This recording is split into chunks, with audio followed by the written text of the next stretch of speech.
जय हिंद साथियों, एक बार फिर से मैं आप सभी के लिए एक और धमाकेदार वीडियो लेकर आया हूं जो कि आपको बोर्ड परीक्षा में बिल्कुल रामबाण साबित होने वाली है। सो वीडियो को अंत तक देखना। आज के टॉपिक में मैंने महत्वपूर्ण टिप्पणियां केमिस्ट्री की उनको रखा है और उन सब में से जो सबसे सबसे कठिन टिप्पणी स्वर्ण संख्या है उसे भी मैंने आज के इस टॉपिक में रखा है। सो वीडियो को अंत तक देखना और पसंद आए तो लाइक करके ही जाना। और अगर अभी तक आपने हमारे चैनल को सब्सक्राइब नहीं किया है तो ज़रूर से सब्सक्राइब कर लेना, ताकि परीक्षा से रिलेटेड जितने भी इम्पोर्टेंट टॉपिक अपलोड किए जाएँ वो आप तक पहुंच सकें। तो चलिए वीडियो को शुरू करते हैं। और आज की इस वीडियो में मैं आपको बताने के साथ साथ समझाऊंगा भी। तो चलिए शुरू करते हैं। तो पहला है हमारा स्कंदन, जो कि बहुत ही इम्पोर्टेंट टिप्पणी है, सो इसे ध्यान से देखना। तो इसमें दिया हुआ है, यदि कोलाइडी कणों पर से आवेश हटा लिया जाए, यदि कोलाइडी कणों पर से आवेश हटा लिया जाए तो कोलाइडी कण आपस में एक दूसरे से जुड़कर एक बड़े कण का निर्माण करते हैं और इस प्रक्रिया को ही स्कंदन कहते हैं। तो बहुत आसान है, बस आपको समझना है। तो चलिए एक बार फिर से देखते हैं और इसे समझते हैं। तो मान लीजिए कि ये छोटे छोटे कोलाइडी कण हैं, ये छोटे छोटे कोलाइडी कण हैं और इन पर आवेश है, प्लस आवेश माइनस आवेश, प्लस आवेश या माइनस आवेश, इस तरह इन पर आवेश हैं। तो यदि इन पर से इन आवेशों को हटा लिया जाए तो ये जितने भी आवेश हैं ये सभी आपस में जुड़कर एक बड़े कण का निर्माण करते हैं। ये जितने भी कण हैं कोलाइडी कण, ये सभी एक साथ जुड़कर एक बड़े कण का निर्माण करते हैं और ये जो प्रक्रिया होती है इसी को हम स्कंदन कहते हैं। तो आई होप आप इसे समझ गए होंगे। तो चलिए हम नेक्स्ट टिप्पणी देखते हैं। तो हमारी अगली टिप्पणी है पेप्टीकरण। ये भी बहुत इंपॉर्टेंट है, सो इसे भी ध्यान से देखना। तो चलिए इसे पढ़ते हैं। जब किसी ताजे बने अवक्षेप में किसी विद्युत अपघट्य, विद्युत अपघट्य मतलब जैसे हो गया NaCl इस तरह के, तो जब किसी ताजे बने अवक्षेप में किसी विद्युत अपघट्य या विलायक को मिलाते हैं, विलायक मतलब जैसे हो गया जल, तो जल विलायक हो गया, तो विलायक को मिलाते हैं तो उसकी क्रिया से, तो जल को मिलाने के बाद जो क्रिया होती है तो वही है, उसकी क्रिया से कण कोलाइडी अवस्था में परिवर्तित हो जाते हैं। यानी जब हम किसी जो ताज़ा अवक्षेप बनता है उसमें जब हम किसी विद्युत अपघट्य यानी जैसे NaCl हो गया या फिर जल को मिलाते हैं, जल को मिलाते हैं तो उसकी क्रिया होने के पश्चात जो कोलाइडी जो कण होते हैं वो कोलाइडी अवस्था में चले जाते हैं, यानी कि गाढ़े हो जाते हैं। तो इस परिवर्तन को, तो ये जो परिवर्तन होता है उसे ही हम पेप्टीकरण कहते हैं, उसे ही हम पेप्टीकरण कहते हैं। तो आई होप आप इसे भी समझ गए होंगे। तो चलिए नेक्स्ट को देखते हैं। तो हमारी अगली टिप्पणी है अपवहन। ये भी बोर्ड परीक्षा के नज़रिए से बहुत ही ज़्यादा इम्पोर्टेंट है, सो इसे भी आप ध्यान से देखिएगा, यानी कि बहुत ही ज़्यादा इम्पोर्टेंट है, तो आपके लिए बहुत ज़रूरी है। तो चलिए इसे भी देखते हैं। तो इसमें दिया है, जब अशुद्ध सॉल को, यानी कोई सॉल यानी कोलाइड हो, जब अशुद्ध सॉल को अर्धपारगम झिल्ली में भरकर जल से भरे बर्तन में लटकाते हैं तो सॉल की अशुद्धियाँ धीरे धीरे जल में विसरित हो जाती हैं और शुद्ध सॉल थैली में बच जाता है। इस प्रक्रिया को अपवहन कहते हैं। तो चलिए इसे हम चित्र के माध्यम से समझ लेते हैं। तो मान लीजिए ये कोई एक बर्तन है जिसमें जल भरा हुआ है, इसमें जल भरा हुआ है। तो क्या कह रहा है, जब अशुद्ध सॉल को अर्धपारगम झिल्ली में भरकर, मान लीजिए कि इसमें हमने अर्धपारगम झिल्ली में अशुद्ध सॉल को भर लिया और उसके बाद इसे जब हम जल से भरे बर्तन में लटकाते हैं, आगे कह रहा है जल जल से भरे बर्तन में लटकाते हैं।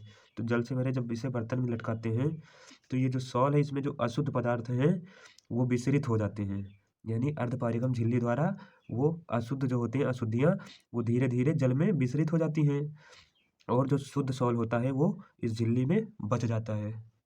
तो चलिए एक बार इसे पुनः पढ़कर देखते हैं। कह रहा, जब अशुद्ध सॉल को अर्धपारगम झिल्ली में भरकर जल से भरे बर्तन में, यानी जल से भरे बर्तन में लटकाते हैं तो सॉल की अशुद्धियाँ धीरे धीरे, यानी जो सॉल की अशुद्धियाँ हैं वो धीरे धीरे जल में विसरित हो जाती हैं, विसरित हो जाती हैं और शुद्ध सॉल्ट थैली में बच जाता है, तो जो शुद्ध वाला होता है वो थैली में बचा रह जाता है, और इसी प्रक्रिया को अपोहन कहते हैं। ठीक है, आप अब इसे समझ गए होंगे। तो चलिए नेक्स्ट को देखते हैं। तो अगला है हमारा स्वर्ण संख्या, जो कि मोस्ट इम्पोर्टेंट है बोर्ड परीक्षा के लिए, और इसे तो आप गांठ बांध कर रख लीजिए कि ये परीक्षा में आएगा ही आएगा।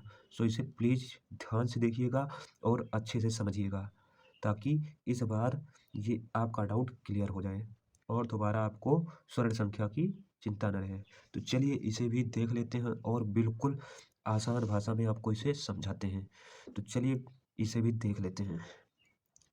तो इसमें कह क्या रहा है कि स्वर्ण संख्या रच्छी कोलाइड की, यानी मान लीजिए कोई रच्छी कोलाइड है। रच्छी कोलाइड वो होता है जो स्कंदन को रोकता है, रक्षा करता है स्कंदित होने से, वही होता है रच्छी कोलाइड।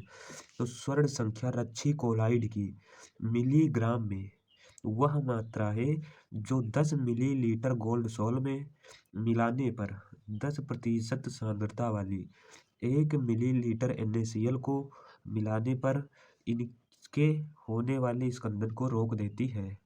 तो चलिए इसे हम चित्र के माध्यम से समझते हैं, ताकि आपके समझ में आ जाए। यहाँ पर इसे हम समझ लेते हैं। तो मान लीजिए ये कोई एक बर्तन है, ये कोई बर्तन है, और इस बर्तन में हम सबसे पहले क्या करते हैं, 10 मिलीलीटर गोल्ड सॉल्ट में, तो इसे मान लीजिए इसमें 10 मिलीलीटर गोल्ड सॉल्ट भरा हुआ है। कितना? 10 मिलीलीटर गोल्ड सॉल्ट भरा हुआ है।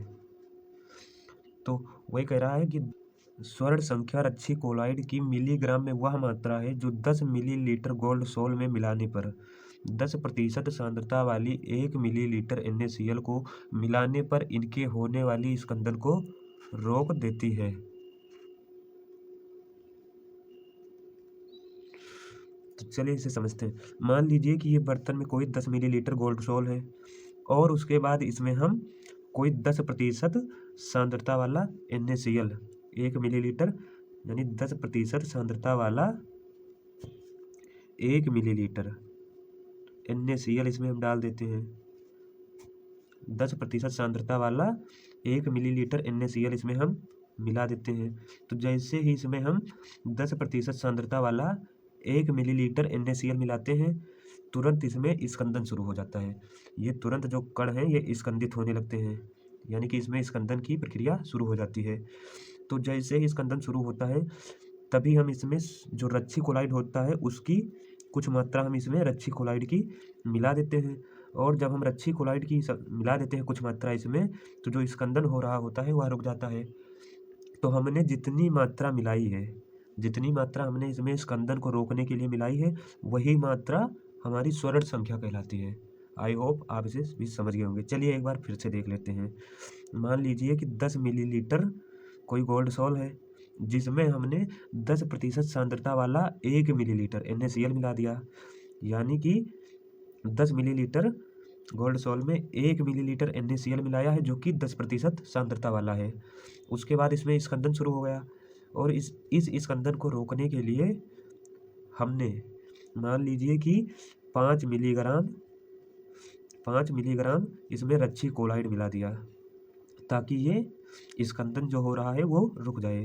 तो हमने जो 5 मिलीग्राम हमने इसमें रच्छी कोलाइड मिलाया है स्कंदन को रोकने के लिए, वही 5 मिलीग्राम हमारा स्वर्ण संख्या कहलाता है। तो आई होप अब इसे आप अच्छे से समझ गए होंगे। बाकी एक बार आप इसे रिवाइज कर लीजिएगा, आपके समझ में आ जाएगा। तो वीडियो अगर आपको पसंद आया हो तो वीडियो को लाइक ज़रूर से कर देना, और हाँ, वीडियो बनाने में मेहनत बहुत लगती है। सो गाइस, अगर आप चैनल पर नए हो तो सब्सक्राइब जरूर से कर लेना चैनल को, ताकि बोर्ड परीक्षा से रिलेटेड जितने भी इम्पोर्टेंट टॉपिक के वीडियो हमारे चैनल पर अपलोड किए जाएँ वो आप तक पहुंच सकें। साथ ही बेल आइकन को भी ऑल कर देना। तो अगर आप इसे स्क्रीनशॉट करना चाहें तो कर सकते हैं। सबसे पहले आप इतने का कर लीजिए स्क्रीनशॉट। हो गया तो इतने का कर लीजिए, फिर हो गया। तो वीडियो अगर आपको अच्छा लगा हो तो प्लीज़ वीडियो को लाइक कर देना, साथ ही चैनल को सब्सक्राइब कर लेना, और फिर मिलते हैं नेक्स्ट वीडियो में। तब तक के लिए जय हिंद।